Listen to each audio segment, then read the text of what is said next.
This sword I got a long time ago, pre-pandemic, when I began training in the art of Shintoryu with Chris Moses and Jeremy Huey.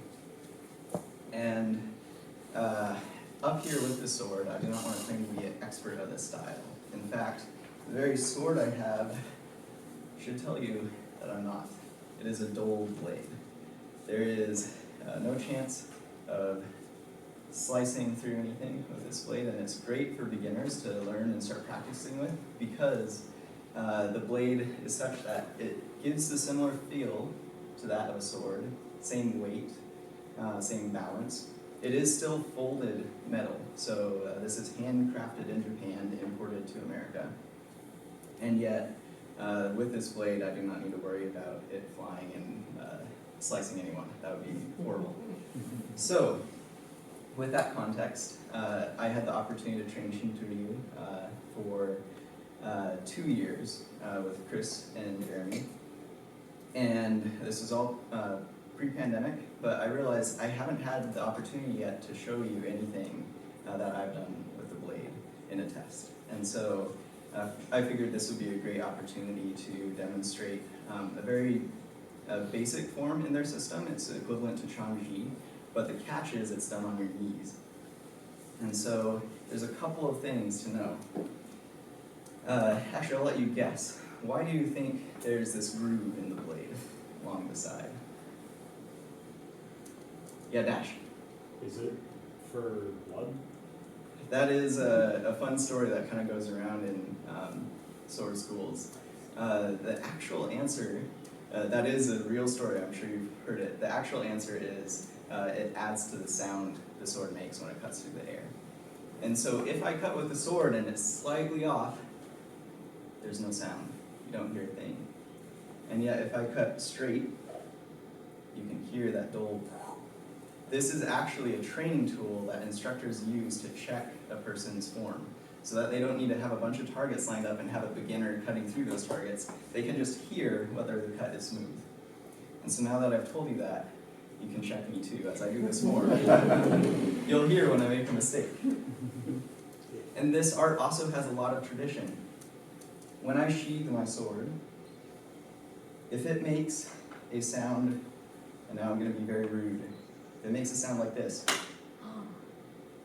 that is a very mean thing to do towards someone. So that was just for learning. This art is full of traditions, full of artistic style and considerations, many of which I do not know yet. And yet it's been very cool practice learning how to take basic movements and dive so meticulously into every little detail. And it's something that has been fun with the sword, yes, but has also improved every other style that I've trained, just that meticulous detail.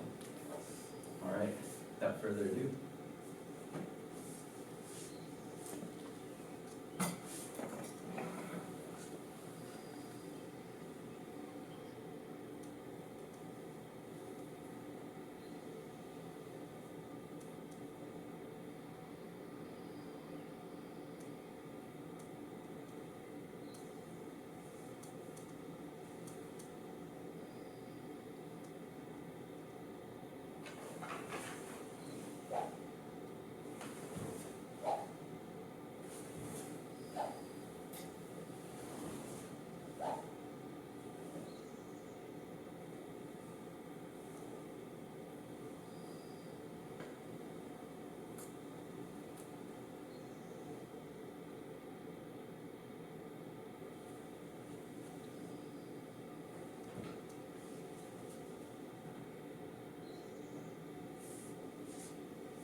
Can you give us, you demonstrated the overhead cuts.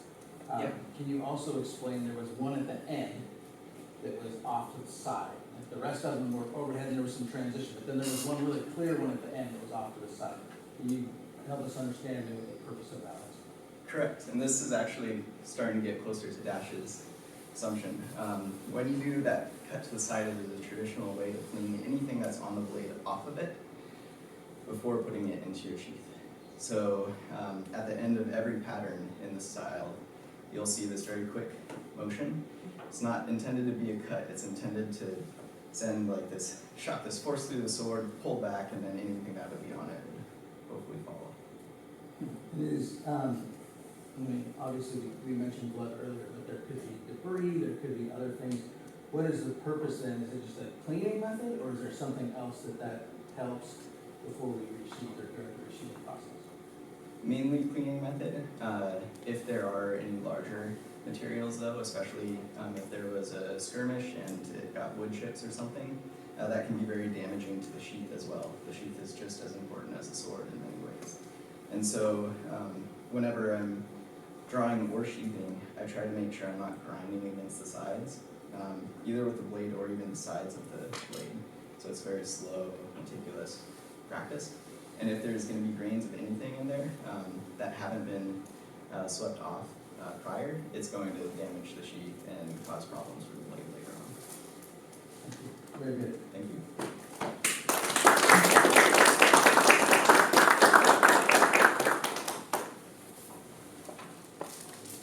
Next, we're going to do open hand forms.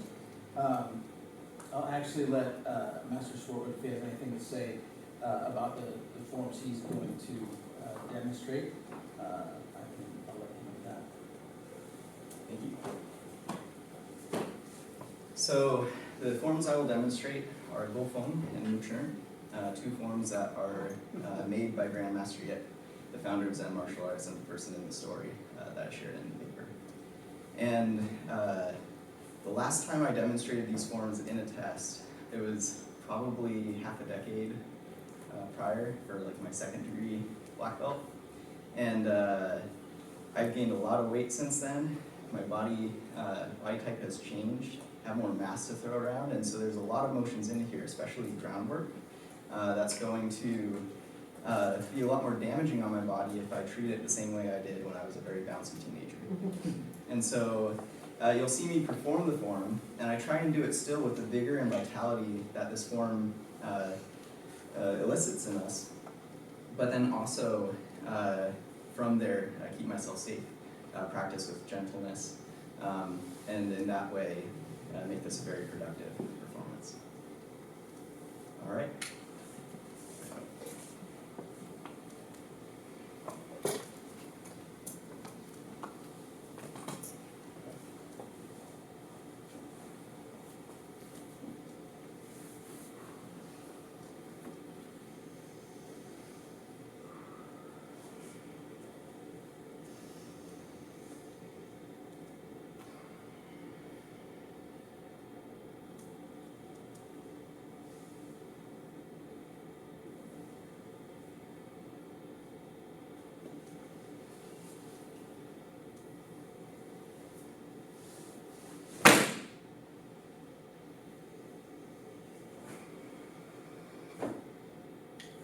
Young Fung!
wanted to add into this form. And so, and that's very much in the expression of what Grandmaster Yip, I think, would enjoy. That these forms, one was named after his ancestral hometown, and the other one is named in a way that he's trying to encourage the exuberance and vitality in the martial arts. And so I think that it encourages exploration and movement. So not only was it something that Master Swartwood has had ingrained in his system since learning this form, but then to make adaptations brings different challenges. And so I want to say really strong, like even going back myself and watching your previous demonstrations of this, your strength is up incredibly, right? Your techniques are still solid, your movements are still good.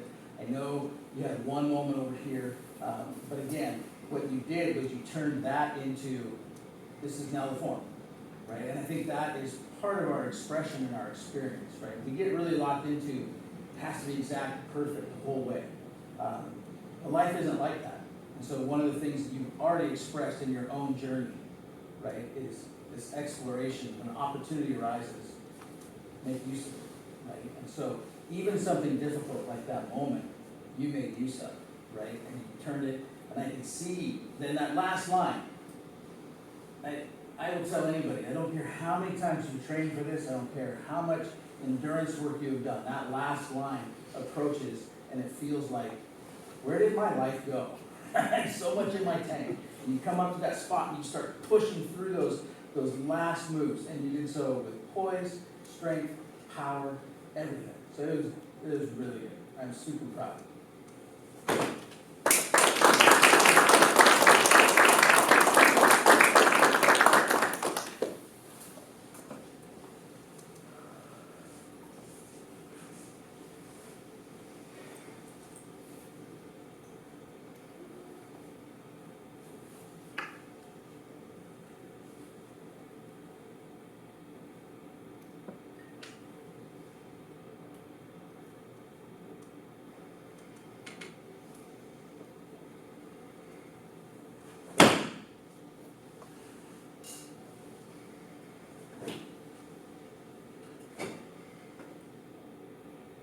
Churn!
One of the things that I have noticed that isn't actually in the form is that you are pausing and taking the time that you need to really ground, and when you are ready, then you begin. And I just really appreciate seeing that incorporated and stuff on your just going through the test. Because of course that's something you're doing my part. But also as a model for everyone else. You know, as this is your book you're talking about. Just showing us all that we can take the time we need to be ready. I also have noticed all the times, because I know we talked a little bit about these forms over the years, and with all the times when I know, like, oh, you could have slammed your knee into the ground, and you didn't. And it was like to see, like, you took the time to set your knee down in a way that was not hurting yourself. So that like gentleness towards yourself, and then also modeling that for everyone else. Clearly there is plenty of power and strength in the forms as well, but I really appreciate you talking about that, the gentleness in your paper, and also sort of telling us about how this form is different now for you, because now I can see to those spots and the little details that you're talking about. And that's so helpful for us all to like see you modeling those and teaching us in that way. So Thank you, Michelle. If I may respond. Over here, 4 thoughts. How am I feeling? Where are my emotions? It's going through my head. How's my connection? Okay, I'm ready. So thank you, Michelle. That was you. Yeah, for those of you that don't know, Michelle leads a wellness aspect of our class, and it involves a self-check-in, going through these different aspects of who we are. And so the fact that Master Sword was saying that's what that was in that moment was yes, thank you, Michelle. You don't often see people do go Fung and then move Churn. And not in a way that it's like, I'm kind of walking through these, I'm kind of, and not when they have sparring and grappling and sticks and some other stuff following. And so what you just did, we can all see that it was taxing. But until you have these forms, and it's one of the wonderful things about how Grandmaster get choreographed and put these together, they just call something out of us that even when we're,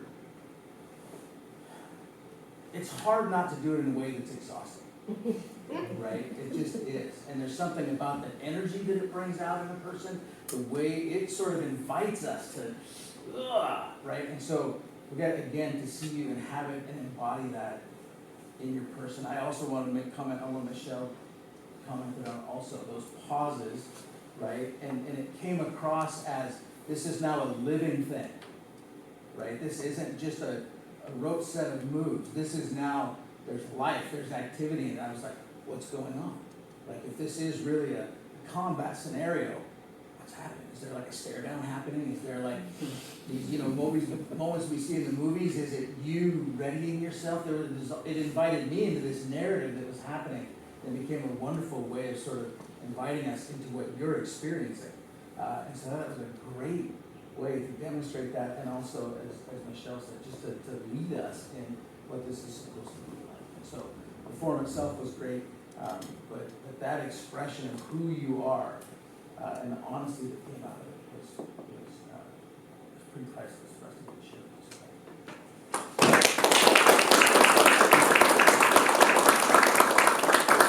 Okay, now we are going to take an extended break for about 5-10 minutes, and there will be refreshments out.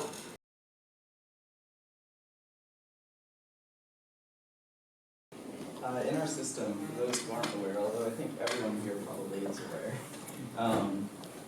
with our stick sets, or any set that we practice, they're almost like the alphabet in many ways, where as we work through them, we have 1, 2, 3, and for a lot of them all the way to 13. And yet our intention isn't for these to be like a hard and fast rule. We don't want to stick to them permanently. We want to always be exploring, always be learning, always trying something new. And if that means breaking the order, or even doing something outside of the order, all that can come into play as you progress in training. But it's cool to first start with the ABCs, move beyond. But even in that beyond state, where you're already starting to explore out, you like doing random strikes and blocks more than the set 1 through 13, there still is so much value in going back to these sets and analyzing them again. In the same way that I talked about with the sword, looking meticulously into every little detail and trying to get something from it. And so I figured I'd demonstrate the flow drills for us today. And specifically in this context of, I'm going back into the set, but every little move that I do has something new that I've been working on, something new that I'm training, something that's really hard for me to perform properly. And so that will be cool to show you. And then I'll go in and talk about 3 techniques in particular. So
saw. Something that might be new to you. Yeah, Becca. I saw you striking with your elbows a lot more than I've seen in flow drills before. Yeah, that's a really good thing to know, and I'll talk about that in the first technique I demonstrate now. Yeah, anything else? There's a lot. I'd say there's more, but there's less. I think for the flow drills, we often have a lot of distance, and then you can see the techniques that are happening, and everything was happening close and quick. But also, so there's much less distance, much faster, but I saw more passing through than usual, more kind of submitting, not only disarming, but getting past. So that, more and less. You both are exactly right, yeah. Was that? I was gonna say, I felt like it was safer for your opponent. Like I felt like there was less to the head. Yeah. Yeah, that's a really good thing to know. I definitely was, since I was going a little faster, didn't want to hit hard on the noggin. There were some times I made contact with my dad's back, and I was very specific about trying not to strike hard anywhere where it would hurt more. Playing it safer while also increasing the intensity in many ways. Yeah, that's a really good thing to notice. Yeah. With that last point, how much of that, Troy, was you lowering your body in the drill? So I mentioned this to James when he was starting to work with it with me, and I said that's just involuntary. Like, you know, if he just does a normal flow drill, you know, I'm just sitting here watching him, right? Mm-hmm. But when he comes in, it's like I just want to turtle, right? Because all of a sudden there's things flying on both sides of my head, and I'm seeing sticks and fists and elbows. And so it's for me, it's just a natural reaction. There's just so much more connection, right? And it really feels like things are happening faster when it's closer to you. So it's interesting that, like, the comment, it seems like there's less, but there's more. To me, it feels like a lot more. Yeah, all really good observations, and what's cool is you kind of touched on some of the main points that I've been thinking about as I practice this more. So let's go back to that number one. Instantly on contact. I've talked about this a lot with you all as of recent. This idea of connecting to the person's center. Very subtle motion, just enough to where I can start to feel that kizushi that I talk about in jiu-jitsu, but now through the stick, through the arm, into his center. This right here puts him on his heels. And that's where I want him to stay as I continue with this. So even as I switch to the other hand, I still want to maintain that pressure. Not so much that he takes a step. If I go too far, I lose all of that connection and pressure that I built up. Right here, I complete the strikes, but now I also want to watch out for this hand. When we go here, as we normally practice it, which is totally fine, we're memorizing it, we're starting with the alphabet, we often don't account for the other hand. And here, you saw the elbow, Becca. Elbow comes in. I'm pinning both hands as I move through with this. And use that connection also to drive his guard open as I then complete the puños and finally let him take that step back. 6. 6 comes in, but now the other way. I still want to account for that hand, but instead of coming in on the inside, I want to come in on the outside. To do this, I float him up onto his toes. Strike around, set him to the angle. I went a little too far while demonstrating that. But then finding this Nikyo angle, using that as the takeaway, followed up by another strike. Very different from how we first learned it as we're starting to get used to the motion, where it's all in front. Instead of staying in the front, I now want to move to the side, explore different angles. All right, and then 13. When I do 13, often we get so caught up with the sticks. But again, as I've been teaching with jiu-jitsu, everything needs to come from the ground up. So even as I come into this first technique using the elbow to block his, I want the power of this uppercut to come from the ground up. I want to think about the hip rotation. And as I go with this takeaway strike down, I still want to maintain that connection, now move him to his heels. And as I drive through, I allow him to take that step back, putting him in the position for that later strike. These are all things that I've been working on, and I don't do it perfectly, but it's so fun that I can take all that I've been learning outside of the sets and start to observe new ways in which I can explore these sets that Master Stillwagon had imparted to us. Yeah, thank you.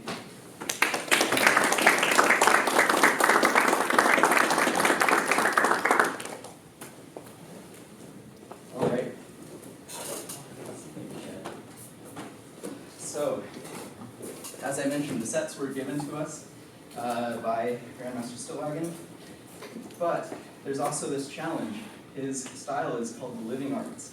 He wants us to take it one step further, keep exploring, keep making it alive in the same way that Master Yero was saying when I would pause in the forms, it was like it was coming to life. These are the types of things we want to see. And as part of that in our system, each of us at some point is challenged to then go and try something new. We don't really have a set in our curriculum that is open hand versus stick, but we have a lot of masters who have gone and created their own interpretations of it. And so this is mine. I wanted to explore what it is to do open hand versus stick into throws. And so you'll see a lot of the judo, a lot of the jiu-jitsu that I teach you. And I also want it to be interactive. So you'll hear me ask questions, and if anyone has an answer, just raise your hand, I'll point to you, and feel free to start it out. All right? Just starting with one. So, initial contact. I'm going towards this inside. I still want to make sure that I'm accounting for this hand, so I'm starting to put pressure on that outside edge. And there's a throw that comes off of this really nicely. This one here. Very first throw of the Tenchinage that we talk about in our system. Does anyone know the name? Arm drop, thank you. So, one happens. I step in and go for the arm drop. A little faster now.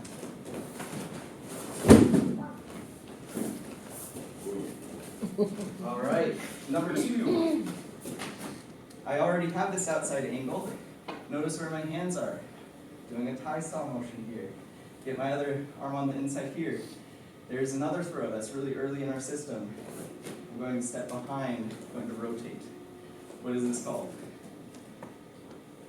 Ikkyo. It is an ikkyo, and there's something attached to it to refer to being behind. It's Ushiro ikkyo. Really good work, Ruben. So 2, Ushiro ikkyo.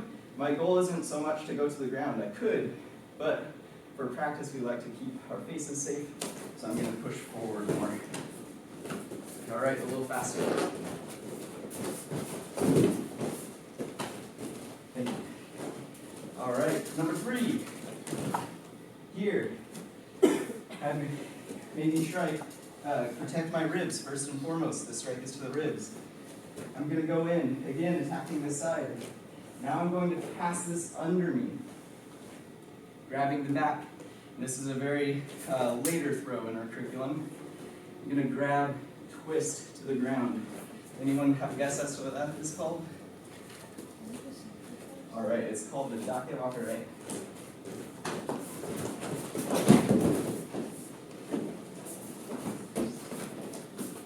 All right, 4.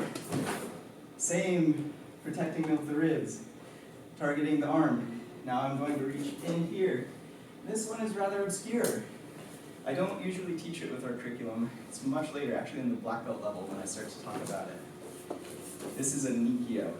Nikkyo often targets the wrist, but it also describes the position the arm might be in. And so when I go here, wrap around into this Nikkyo, drive him to the ground, I'm getting this pin. All right, a little faster. All right. 5. I'm going to first block. Make sure I'm protecting my head. Drive it to the side. Grab a leg. What's this called?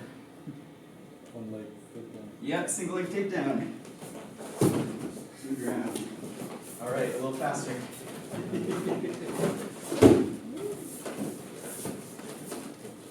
Awesome. Number 6. instead of going to this outside as I have so many times already, I want to explore now going to the inside. I'm gonna make sure I guard against that arm as I move in. What's this one called? Oh. Ogoshi. All right, ready?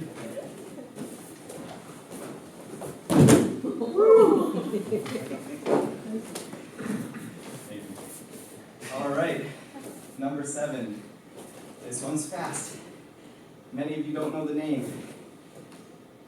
Ugh. This is called shihonage. It's very traditional Japanese. It's a way to get through armor, but even without armor, it still can be very effective. Definitely something to do slower though. So I go here, I don't go fast. And then I follow it to the ground. Thank you, Chad. All right, number 8. Here, this is one of my dad's favorite throws. I'm gonna step in. This comes from capoeira. Anyone know what this is called? This is called the vingativa. In, step, good stand. A little faster.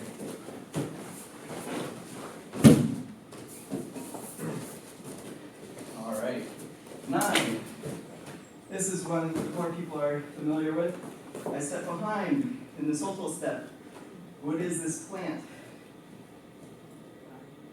Yes, yes. A sotogari would be a sweep. A soto toshi, this plant going to the ground. A little faster.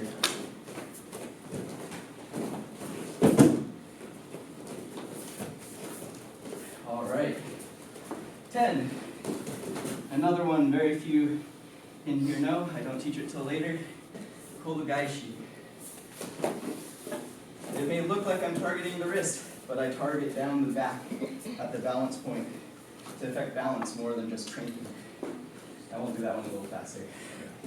All right, 11. This is a very bad place for me to be in. So much so, maybe I don't want to be here at all. So I'm going to grab, and I'm going to leave that space, enter Tomoe Nage. Ready?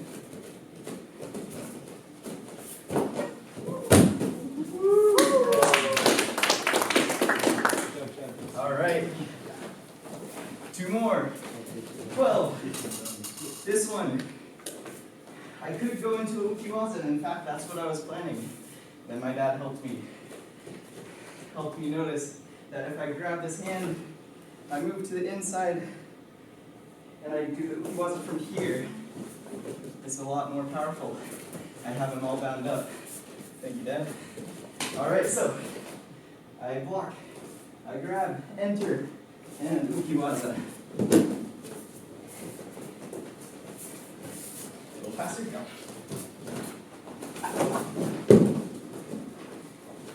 All right, and the last one, very traditional Jiu-jitsu one again. 13, I block first, protecting my head.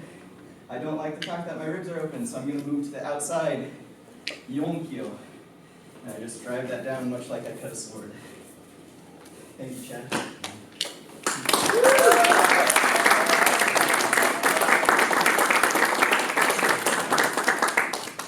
So, first comment to Chad, your ability to fall, your ability to be in there in those situations has improved so much, balance, stability, all that stuff that you've been working on and talk about a lot.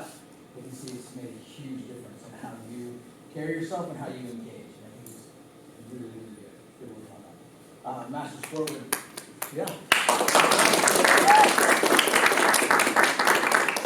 Master Swartwood, great job both explaining and teaching us, but also carrying out those techniques and incorporating all the things. And I think what we get to see is this is one of the clearest demonstrations of the fruit of your exploration of other styles as it comes in and it impacts something that is not necessarily even part of those other styles, right? The sword work, the jiu-jitsu, the judo, that this has all come in now and is starting to land in every single thing we do. And that's like the idea, when we find some of those principles and those things that we can take and we can share throughout the whole system. I think this is one of the clearest examples of how we see specifically, and granted, you're doing throws, but the stuff you're talking about takes place before you even get to the throw, right? And so it's coming through in unique ways in these different expressions. I think it's really fantastic, so thank you. Thank you.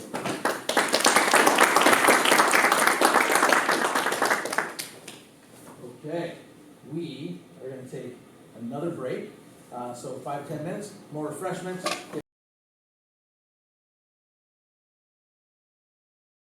Does anyone over there want to volunteer to go first? He said his week, or his, oh, no, never mind, you want to wait. Is Ruben gonna say? Ruben, yeah, come on. There it is. That's what I'm talking about. One of the things that's really cool about this is, one of the things we've highlighted before that Master Swartwood brought into our system was the development of the junior belt system. And as a way to encourage kids to be able to test at a rate that I think is more suited to kind of their world. The other world is very long and boring at times. And so Ruben is a junior black belt. And so it's kind of like this. We've got one of the people who has gone all the way through that junior system that Master Swartwood developed, now here sparring with them on their 4th day of promotion. So, please turn above me, face each other, boundaries. When I drop my hand in key, I step out, touch gloves, and begin.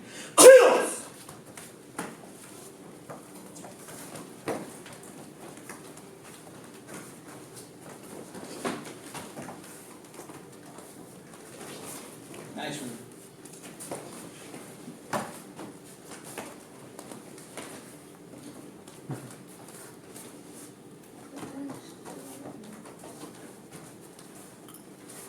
There you go.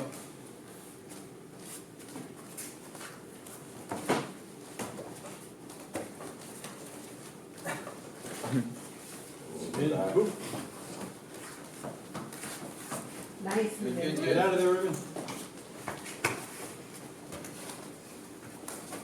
Good. Whoa, Nice round. circle, circle. There you go. Nice. Way to get out of it.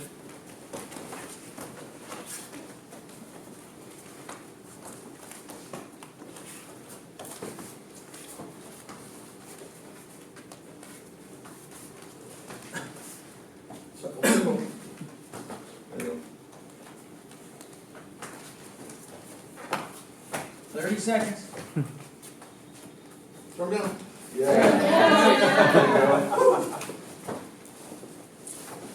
Side mount. Yeah, you got it, Ruben.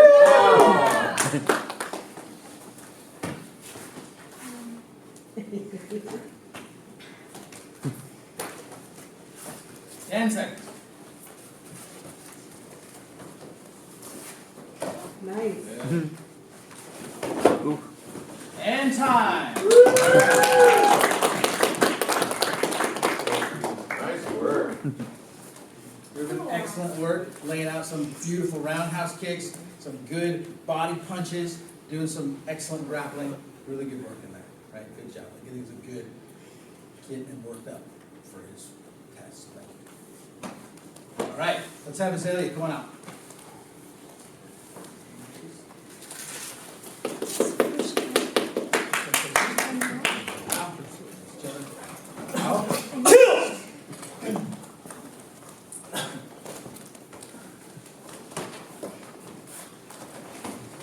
Oh, good.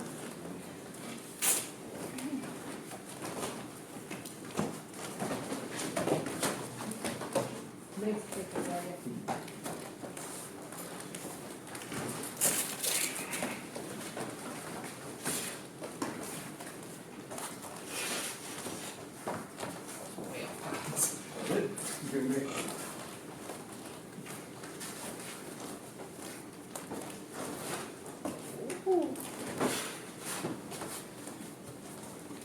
Good structure. Yeah.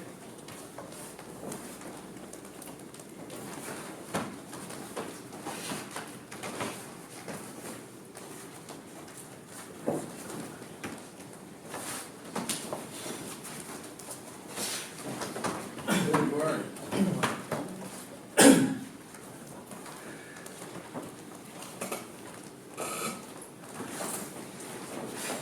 Get out of there.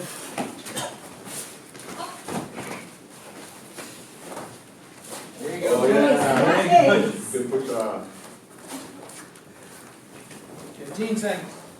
Right on.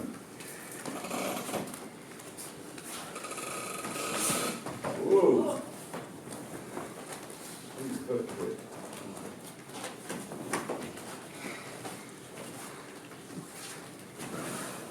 Time. Azalea, great work. I love your side kicks. Both you're applying them to the front, also like to the back leg. You've been getting some side kicks in down there. You have a really nice ability to sort of, it's like an off-timing pitch, right? And so your kick comes up and you think it's coming and then, oh, no, there it is. And so that was really good. Your ability to stand stable and not be moved around, really going well. So I haven't seen you spar for a long time, and it was fantastic. Really good work. Thank you. Thank you. Yep. All right. All right. Turn face me. Ow. Sure. Ow.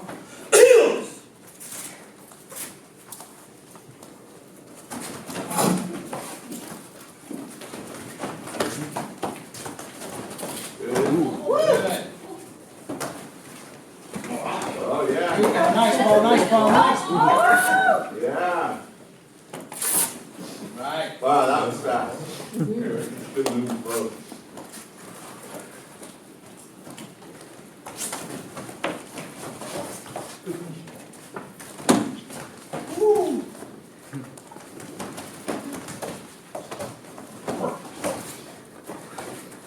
Ball.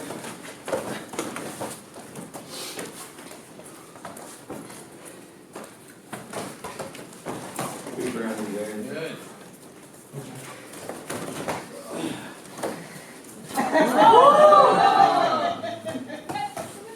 Woo!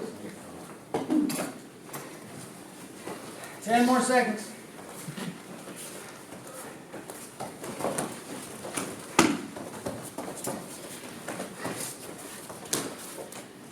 Time.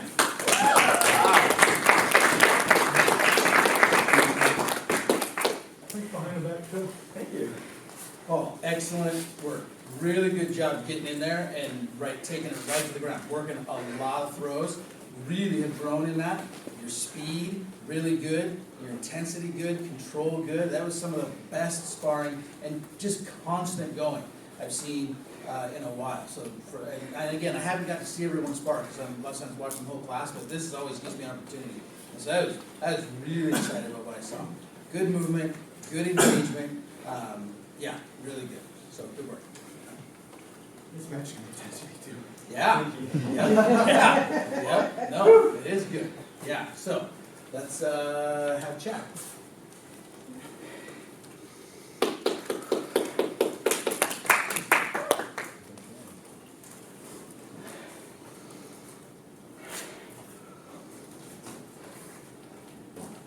Start face me. Bow. Each other. Bow.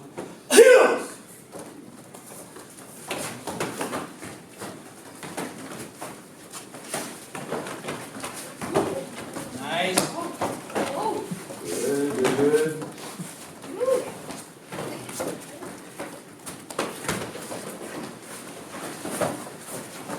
Good, good.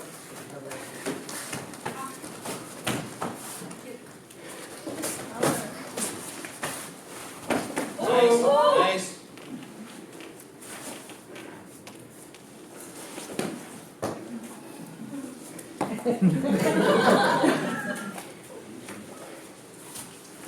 Good, good. Nice, nice. Go. Wrap up. Good, Chad, there you go.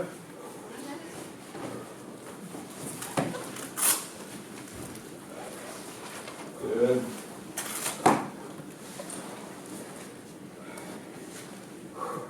And let's come back up.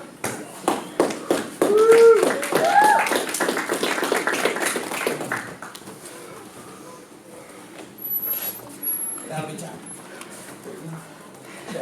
Great work. Great work. Again, good engagement. Everyone is doing a really good job practicing a lot of the new things we've been learning, a lot of things we've been incorporating, the judo, the jiu-jitsu, the throws. Making Master Swartwood work like crazy, right? Really.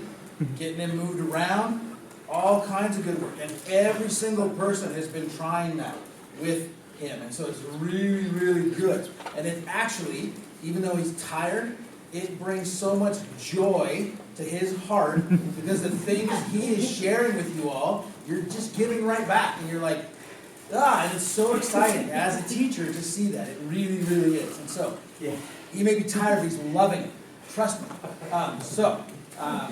If I could talk better, that's what I'd say. Again, really good. Both of you had just really good where you're like, oh, nope, yep, and getting the movement, and yeah, fantastic job. Okay, Troy.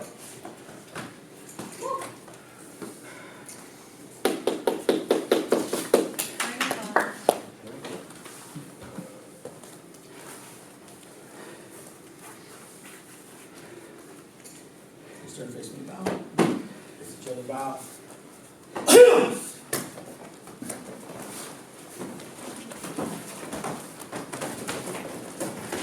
Good.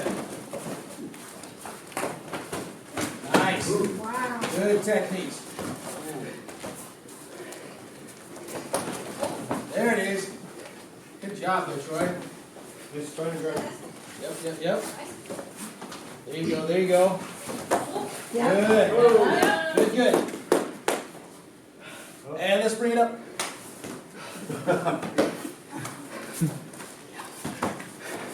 30 more seconds.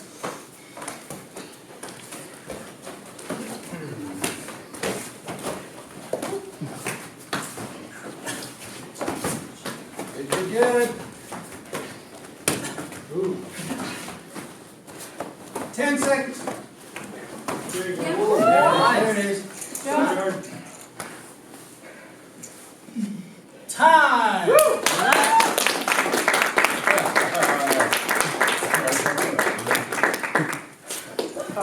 Stay down. Troy, fantastic work. Right? Really good. Again, engaging when he threw something different than he threw at anyone else. Right? With everyone else, he was working a lot of grappling. He worked way more head punches with you, right? And you were turtling up. He got some in, but then you were doing good takedowns. You were doing good work. You blocked when he was trying to do the. He was going to get you over, and you like. I mean, you did like a full body turtle instead of this, right? And you totally stopped it, right? So really good engagement, because he also, I mean, knowing this is the last of this round, he's coming with everything, and he's got a certain amount left in the tank, right? So he came at you with all of it, and you engaged with it really, really well, right? Good defense, good offense, great work. Thank you. Yeah. With each person you sparred with, you can stay, you don't have to stand up. You can stay however you would like. Standing will be good. Okay. You showed poise. You showed the same, even when it looked like it was intense. There was never a fear, I think, on anyone's part that was sparring with you or myself, that anyone was in danger. Right? So you showed strength. You also showed patience, humility, gentleness, and yet look what gentleness can do. Right? Exhausting. Right? Just like you talked about in your paper, that work of being gentle like that, it takes so much, right? And that's one of the things that, as we're going to transition, into a different kind of sparring, and I'll let Master Swartwood explain that. But the sparring we did here was exemplary, right? Really good, some different things, some grappling, some good. I mean, when you started coming at your dad with those head strikes, I was like, ooh, we didn't see that before, right? And so it was cool to see that there was something you held on to all the way to the end. Maybe didn't even have it planned out, but we're like, now's the time. For whatever reason, this is it. But what I want to highlight, as you've seen, there's been this list of acknowledgements that has been going on, things about Master Swartwood that are kind of above and beyond. If you look at our requirements in our system for a fourth dan, none of these things are listed on there, but they're all things that Master Swartwood has either brought to us, contributed, helped us with, and so we can start with how he refreshed and introduced these topics of connection, two-direction pull, and really work these in new ways into our system that it's amazing how every class I see these things played out in different ways. New ways people are growing, new ways people are exploring, right? Chad brought it up earlier, I think. When even talking about, and maybe it wasn't tonight, but I've heard Chad bring it up before, like, oh, this was a way I hadn't learned this before, right? Because there's new things being sort of infused into the ways we have done things, and that those ideas of two-direction pull and structure and connection were new phrases that were brought in to sort of bring new life to some things. Master Swartwood has also developed, and he was very kind as we talked about these things, because he really, he uses phrases like, I drafted the judo and jiu-jitsu stuff that we brought in, and he'll say, with the help of Master Di Loretto, which really means he talked to me about it, and I was like, that sounds awesome, right? And certainly if there are any areas that need to be, sort of worked through, but this is really one of his gifts that he brings to us, is this bringing the judo and the jiu-jitsu stuff that really reworked our whole grappling system. And so he brought that in, and again, he'll talk about these things in ways where it's like, and there was one where he said, yeah, I developed this with the assistance of the rest of the class and the teaching assistants, which he genuinely means, which is great. But for all of us, the reality is that he often brings us in and invites us to participate in these things that he has been stirring up and creating. And so that's part of the gift that he brings. Outside of that, though, and you can read the list as it goes by later, but one of them on there is a personal note from me. And what I want to say is that, Grandmaster Yip, many years ago, when I went to college, I still practiced, but it was very informal. I had one of the guys from the school I grew up in trained under Grandmaster Yip. He and I went to the same school, college, and we would train with some kickboxers and whoever we could find, we would train with. But I didn't go back because my parents moved to a different city, and so I was still living with them when I was freshman and sophomore and junior in college. And so I didn't really go back and train with Grandmaster Yip. Later on, I had graduated college, which took a long time, so don't think 4 years, think more like 7. And then a couple more years added on to that, so probably about 12 years. I was down in Gig Harbor, the town I grew up in, and I was thinking, I should just go and see Dr. Yip. He's a chiropractor. Go see Dr. Yip and say hi. I don't even know if he remembered me. And I walked in, and he told his clients, you'll have to wait. This man has come to see me, and you'll have to stop. I just have to go greet him. It wasn't long, it was just, but this huge embrace, celebrating that we were together. And I said, I've really been thinking, I feel like I should finish my training and get my black belt. He was like, yes, let's do it. I was like, well, I live in Seattle, I have to drive down to Gig Harbor. He's like, so what? Do it. So I started doing that. But all that, to get back to, he had this vision for Zen martial arts, this legacy to continue on. His idea, and what number did he give it? Was it 100? He said, I want 100 more years of Zen. But his idea was not so much, he felt like his time was kind of wrapping up. He would still be involved, but his own training and his own participation was changing, and so he was kind of wanting to build this thing that would continue on in a sense without him. And so he kind of passed that on to me, and really soon I had talked to Master Swartwood about that and kind of shared that, and it kind of became one of Master Swartwood's, sort of part of his heartbeat also. But the thing that I am so excited about, and I feel like Grandmaster Yip never really got to have, was a partner, right? And it's one of the things that I am so gifted by. This is my personal note, that all the things that Master Swartwood brings are fantastic. But what he's brought to me, and as an instructor, I want each and every one of you to be better than I ever was or ever will be. That's my heart as a teacher. I want you to take whatever we're doing, change it, surpass, go, take it and run and grow. But Master Swartwood has been able to bring that and has been able to be that kind of partner for me in this, and has been able to change our school, right? Our school would not be what it is without Master Swartwood's presence with us, the things that he brings, the person that he is. And so just as much as he might say in his paper, like the things that he does, it's a result of the school, it's a result of him and I training together. I think we can wholeheartedly say, and I can wholeheartedly say that I wouldn't be who I am without you. Right? The things that we do in here, you brought some really amazing stuff that has changed some things that were really solid, right? I mean, cemented, kind of, you know, and you came in and kind of helped break those up and bring some new life to those things. And so, and have brought a friend and a partner to me. And so I'm deeply appreciative for you, and just owe you a ton. So thank you.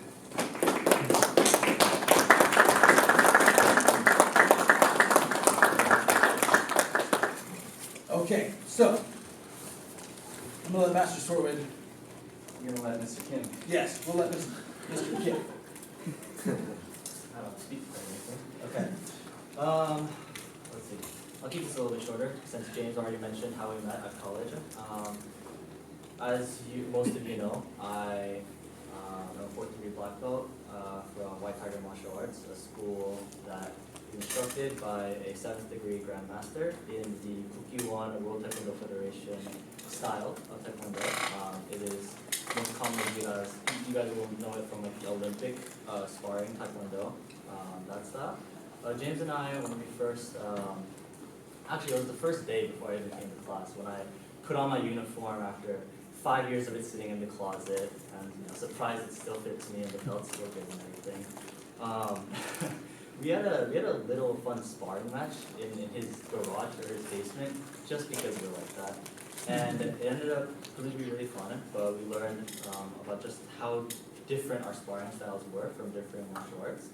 And ever since then, as I've joined this school, as I've been welcomed as this community, and I've gone to I think 2 or 3 different sparring nights, I've had nothing but just pure enjoyment of being able to learn again, being able to practice and train again, as I try to challenge myself to fit, this school style of sparring, but not just that, each individual style of sparring. Anyone who sparred me will know that I really try to watch and observe and learn and try to understand what my sparring partner is doing, and that's been a very big challenge for me. I think the simplest way to put it is whenever I sparred Chad, I am in a completely new environment, and I do not know what to do with my arms in order to survive against Chad.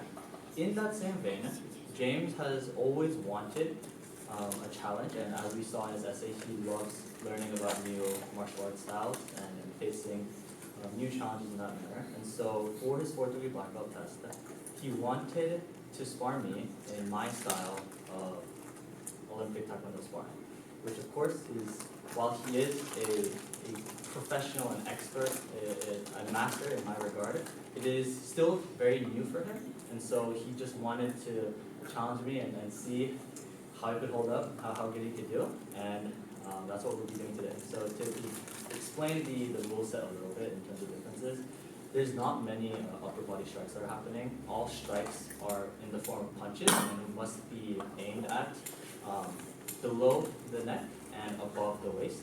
All kicks must be above the waist, so head kicks are allowed. And I think that's like the most important one. Usually there's like a point scoring system where body kicks are worth some amount of points and head kicks are worth more. We're just doing a fun exhibition match today, so we're not going to worry about points, stuff like that. James, do you want to do the yelling with each kick? How are you feeling? If I remember and have the breath, I will. Okay, just for the ones where it matters. For our style of sparring, oftentimes we key up with like each kick or each powerful kick we do. It's been a while for me too, so if we forget to do that, that's just something that we're trying to do. And then one last just quick note, I unfortunately sprained my left ankle last week, and I think it was a moderately bad sprain, I'd say, because I couldn't walk for a little bit. But it's healed really quickly, and I really, really wanted to not just be here for James, but to do this with James. And so today, I may not be at my 100%, but I will give it my all, and I will try not to injure myself, and we're going to have a fun exhibition. I think that's all I have to say. Thank you, Mr. Kim. And Chad, can I come stand over here, and Troy and Paul kind of over here, and I'll stand back there. The other wonderful thing about this style of sparring that I've found, you can correct me if I'm wrong, is there's a lot of movement, right? And so I think just to have some people around to help usher back in if need be, and you all can just be ready. If they come your way, you might be ready to move. So, yeah. Okay, will you please, gentlemen, turn face me, bow. Face each other, bow. When I drop my hand in Kia, you can begin. Fire! Hey! Oh. Hey! Fire! Fire! Hey! Fire! Hey! Fire! Hey! Fire! Hey! Fire! Fire! Hey! Hey! Hey! Fire! Fire! Hey! Fire! Fire! Good work, good work. Hey! Fire! Fire! Fire! Hey! Hey! Hey! 30 seconds. Oh. Woo! Woo! Good. You guys got it. You guys got it. Hey! Fire! 10 seconds. Hey! Fire! Hey! Oh! Hey! Hey! Nice. It's time.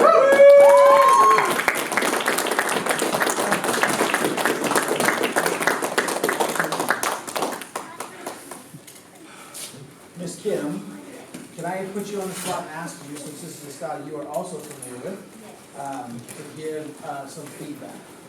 And we can wage that way. First of all, I think that, James hasn't sparred a lot with this type of style, and I think he's really, grown really fast to it, because just by how, he moves from side to side, I think that that's, the biggest thing with us. We do a lot of stepping, Yes. so that we can, both, put ourselves in a better position to defend ourselves, but also to kick. We want to step side and then kick so that we get a good angle on our kicks and things.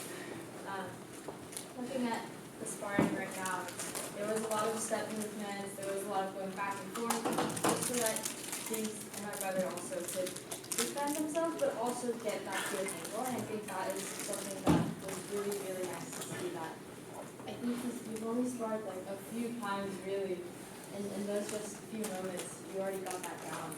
Thank you. And yeah, there were a lot of head kicks, attempts, very interesting and fun to see. And so I think overall, very, very good. And I'm very happy that in just a short amount of time, we got to see both of the two spar. Yes. Yes. Thank you so much.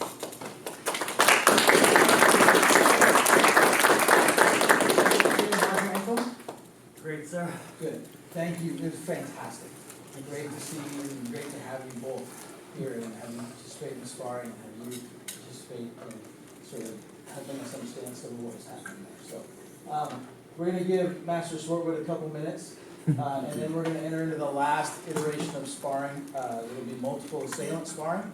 And so if you were part of the group that we talked to with that, you can start getting ready. And if you want to be part of the group, you can talk to me and we'll see if we have space.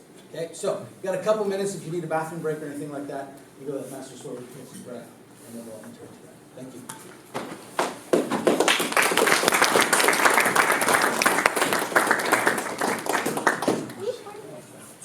In this afternoon's instance, it'll be Master Swartwood sparring against 4 people. And so there's a couple things with that. Usually, when you're starting to enter into multiple assailant sort of realms, we often talk about, how Paul mentioned when he was sparring James with the Master Swartwood was matching his intensity, right? The challenge with multiple assailant is you can't just match one person. You kind of have to match the whole group, right? And so what it pulls out from Master Swartwood is this whole different level. So if we were just going to let it roll and go full on, then Master Swartwood would be trying to match the intensity of these 4 individuals over here. Lots of times, this group feels like they have an advantage, and they do, for sure. But what you have to understand is whenever you corner somebody, their only option is through you or just to give up and let whatever has happened gonna happen, right? But, so, lots of times I've found in multiple assailant sparring, the group is not ready for the onslaught that's gonna come from the individual. And there's usually one person it gets directed at to start with, right? And so the first person often takes a lot, and then the other ones come in, and so, but there's kind of this weird imbalance that gets played out there. What we're gonna try to do is actually have this be more fun, right? There's gonna be a lot of movement, there's gonna be some strategy. Master Swartwood is not gonna necessarily try, just like was talked about in his paper, he's not gonna try to overpower and just destroy people. But this is going to be a learning experience. It's going to teach some things about movement and strategy while still doing strikes, and the intensity still will be higher. There's no way to avoid that, right? It's just the way it's going to be. But it's going to be as controlled as possible. Yeah. Anything else you want to add? I think that's about it. Just would say, because there's a lot of people, there's a lot more of a chance of things kind of moving off of the mat. Yes. And so just be very careful if you're here. If you're in the front row, it might be good to even scoot back a little bit. Yeah. Yeah, we're going to keep it very controlled. You're going to see everyone taking more hits than if they were amped up. But still, as Master Yoda said, there's a lot of heat, a lot of movement, a lot of things are going to happen. Yeah. Okay. So, I'm going to, Master Swartwood, you can step on the mat over here. 4 individuals over here, you can come and stand on the edge of the mat here. And I will just key eye, and then you all can begin. Actually, second bow. No, me, please. Yes, yes. There we go.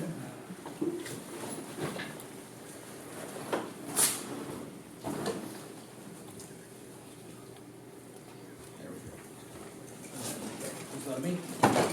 Each other. My key eye, begin.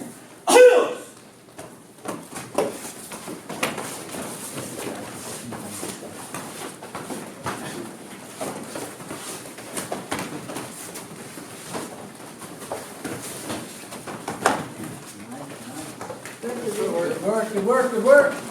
Keep moving, keep moving. Very good. Good. Yep, there you go, there you go. And continue.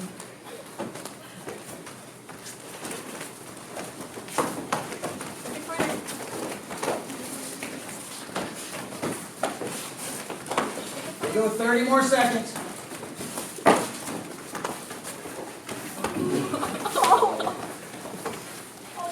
And let's restart. 15 seconds.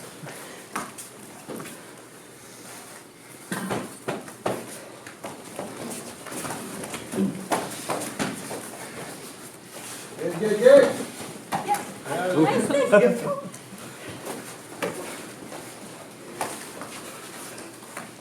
And time!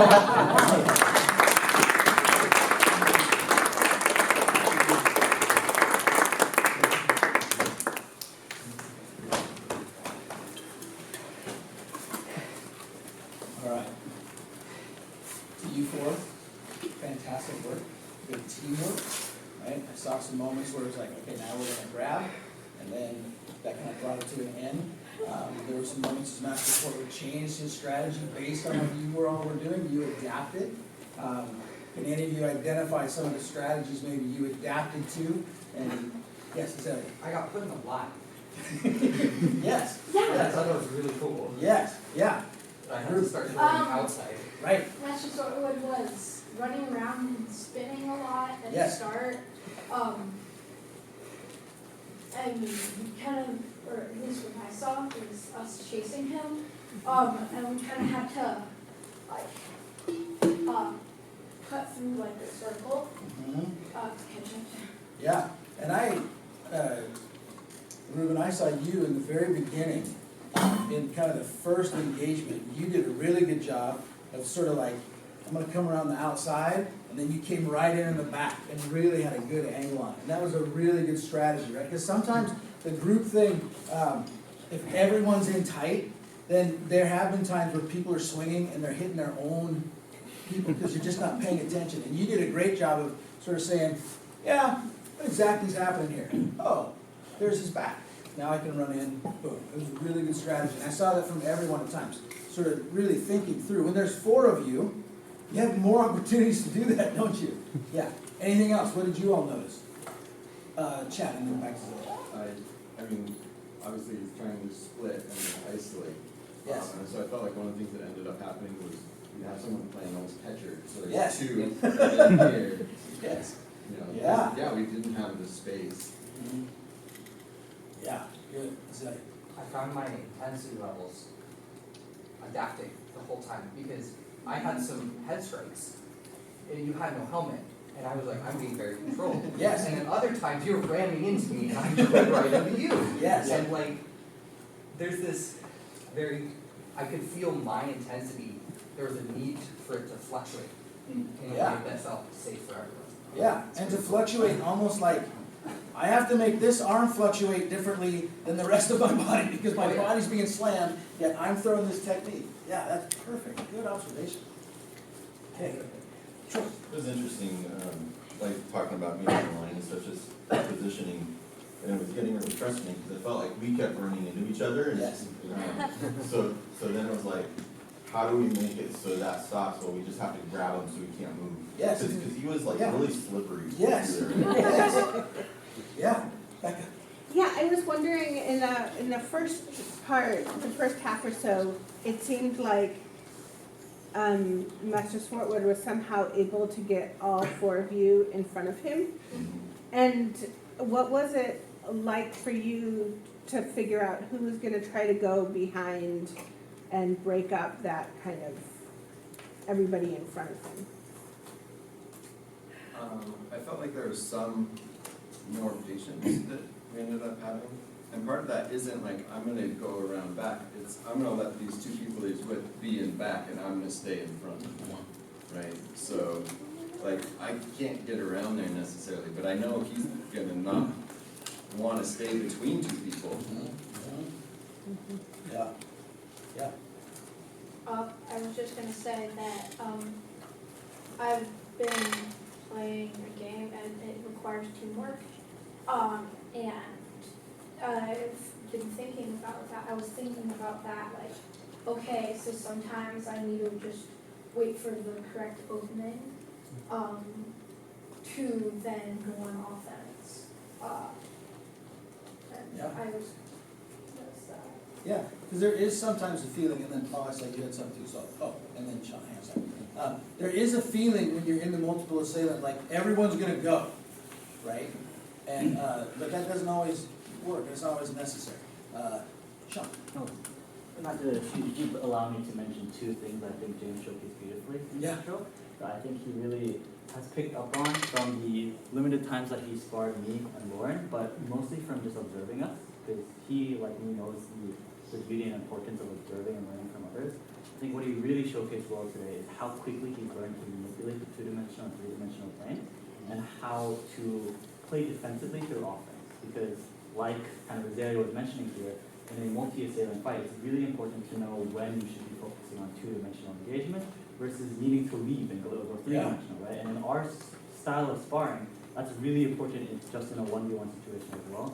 And in our style of sparring as well, the only way you can get points is by landing hits. And so while defensive sparring is very important, you need to understand that putting pressure on an opponent can also allow you to be defensive and to take less hits. And I think James displayed that beautifully. Thank you. That's a great observation, thank you. And Paul, did you have, okay. Anyone else from the group out here? And then Troy, you had something? I just want to say thanks for letting us explore things. Like, Yeah. you showed the teacher's heart again, even in like 1-on-4 on your test, because we were trying stuff, and like even grabbing from the front and going, oh, this is bad. I shouldn't have done this. And then going to the back and going, oh, this is much better. Like, you could have punished me, but you didn't. You let me explore it while you were still dealing with 3 other people, and that right there takes a lot of patience and discipline, and so thank you for teaching. Thank you. Yeah, and there was great exploration on your part also. I've never done one before, so Right. there was a whole nother person from my last test. Yeah, and in the beginning, like Ruben was saying, you were slippery, right? You were moving around a lot, moving through, and then towards the end, you were like, okay, I'm going straight for my dad. Boom. Just in, right? And I'm moving around, right? And so just trying different things and seeing how those would work. And that's the thing about training in a safe space, is you can try those things. We don't have to have someone, really damage you for you to know, I can see how that would have gone, just enough from this. Yes. I also found that all the people here, it felt like there was this communication going on, where when you did something, I could feel the energy you had, almost like I felt like I knew where I needed to be, and that you gave me the opportunity to do that. I really liked that. I found that nice. Yeah. I enjoyed this experience very much. Thank you. Anything you would like to add? I love you all. Thank you. Okay. So, we're gonna take another break, and I'm gonna invite Mr. and Ms. Kim to come and discuss with me Master Swartwood's test. They are 4th degree black belts, and so we will sort of form what is called the council that will discuss the results of his promotion. So we'll go in the back hallway to discuss that. The rest of you can mill about for a moment. We'll come back in and present your.